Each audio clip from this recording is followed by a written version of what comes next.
नमस्कार।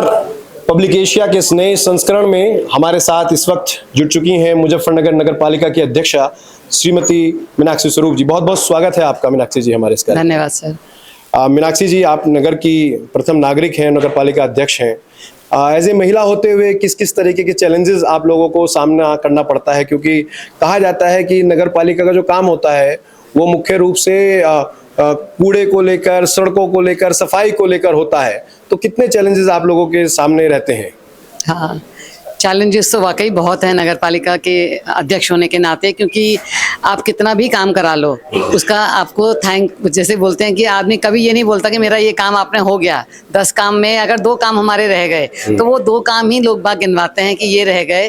तो ऐसे लगता है कि हाँ, बहुत चैलेंजिंग है कि हमेशा आपको कभी भी सराहनीय नहीं मिलते वर्ड्स। आपको हमेशा यही रहता है कि ये नहीं हुआ, ये नहीं हुआ, हमेशा शिकायतें ही रहती हैं। लगातार शहर में विकास कार्य चल रहे हैं, हम देख रहे हैं सड़कों पर भी सफाई अभियान चल रहा है।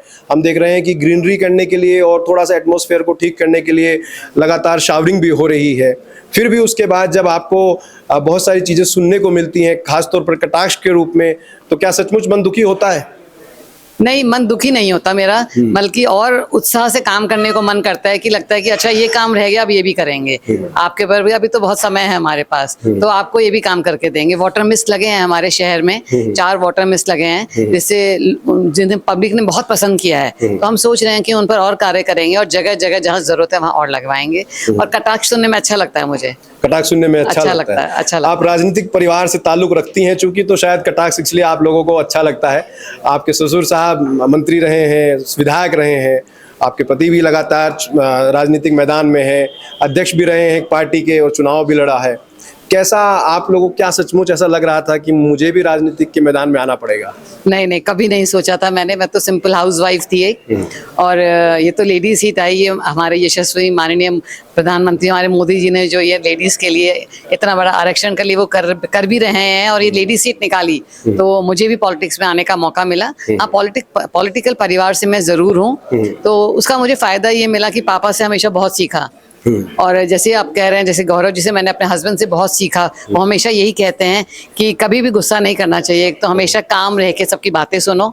और कटाक्ष तो आपको और कुछ सिखाते हैं, आपको प्रेरणा देते हैं कि आपका ये काम रह गया तो आपको तो करना ही है। काम तो हम करने के लिए जो, क्योंकि सभी की वोट से जो एक बंदा है, सबने वोट किया है हमें, तो हम आज यहाँ बैठे हैं। तो गुस्सा तो किसी पे भी नहीं होना और काम हमेशा पूरा करना है हमें। तो वो फीलिंग आती है कि जैसे जिसने वोट नहीं दिया है उनको साथ भी काम करने का मौका मिलता है, उन लोगों के बीच में भी जाना पड़ता है, और ये मालूम होते हुए कि इन लोगों ने हमारा समर्थन नहीं किया, उनका काम कर रहे हैं आप, निश्चित रूप से एक बड़ी बात है। अभी मुजफ्फरनगर में कुछ दिन पहले कूड़े को लेकर कुछ बातचीत हुई थी। एक नेता के घर के बाहर कूड़ा डाल दिया गया था, खतौली में, माफ करिए, खतौली में हुई थी। क्या मुजफ्फरनगर में भी कभी इस तरह की चीजें होती हैं कि भाई जो कर्मचारी में हड़ताल की तरफ चले जाते हैं या कुछ इस तरह का वो कर देते हैं, तो किस तरह से फेस करते हैं आप इस चीज को? नहीं, वैसे ऐसा अभी तक हमारे टेन्योर में नहीं हुआ है कि कर्मचारियों ने हड़ताल करी है, क्योंकि हम सभी वार्ड मेंबर्स हों या सफाई कर्मचारी हों, सभी को साथ लेके चलते हैं, और सभी की डिमांड्स होती हैं, जिसका जो भी अपना होता है। तो बहुतों की शिकायतें भी होती हैं, तो उन शिकायतों में भी हम काम करते हैं, और जिसकी जो ये उसकी ज़रूरतें होती हैं उस पर भी ध्यान देते हैं। तो अभी हमारे साथ तो ऐसा नहीं हुआ है। हाँ, खतौली में मैंने सुना था ऐसा हुआ है, तो हो जाती होंगी चीजें ऐसे कभी। देखिए, वो जो करता है, जिसने उनके घर पर डाला, वो गलत बात है, ऐसा नहीं करना चाहिए। बरसात का मौसम आने वाला है, जल निकासी के लिए लगातार नगर पालिका प्रयासरत रहती है, नए नए नालों का निर्माण किया गया है। इस बार बरसात से पहले क्या कुछ योजनाएं बनाई हुई हैं? हाँ, इस बार तो हमने बहुत अच्छी योजना बनाई है, क्योंकि अभी तक नगर पालिका में सुपर सकर मशीन होती है जो पहली बार आई है मुजफ्फरनगर में। वो इतना अच्छा से वो सक करती है कूड़े को, बहुत बड़ी होती है, और वो एक बार में ही सारे नाले, मतलब बहुत अच्छे से एक दिन में ही सब नाले साफ कर देंगे। तो इस बार हमारा वही अप्रोच है कि बरसात से पहले नाले, तो वैसे हमारी QRT टीम हमने बनाई हुई है, वो हमेशा साफ करती रहती है, पर इस मशीन के माध्यम से अब मैं समझती हूँ कि इस बार जल भराव की समस्या पहले से बहुत कम होगी। अच्छा, प्रधानमंत्री नरेंद्र मोदी ने एक बिल को लेकर महिला सशक्तिकरण के लिए आवाज उठाई थी, आप भी सड़कों पे उतरी। क्या, कैसे देखती हैं इस बिल के बारे में, और क्या सचमुच देश की जो महिलाएं हैं इस बिल के साथ क्या मजबूत हो पाएंगी, या अब सिर्फ एक ये है कि प्रधान बन गई है महिला लेकिन काम उनका पति ही करेगा? नहीं नहीं, देखिए बिल्कुल ऐसा नहीं है। जन आक्रोश आपने देखा, ये निकला सड़कों पे निकला है ये। और महिला जो मोदी जी हमारे महिलाओं के लिए कर रहे हैं वो वाकई काबिले तारीफ है।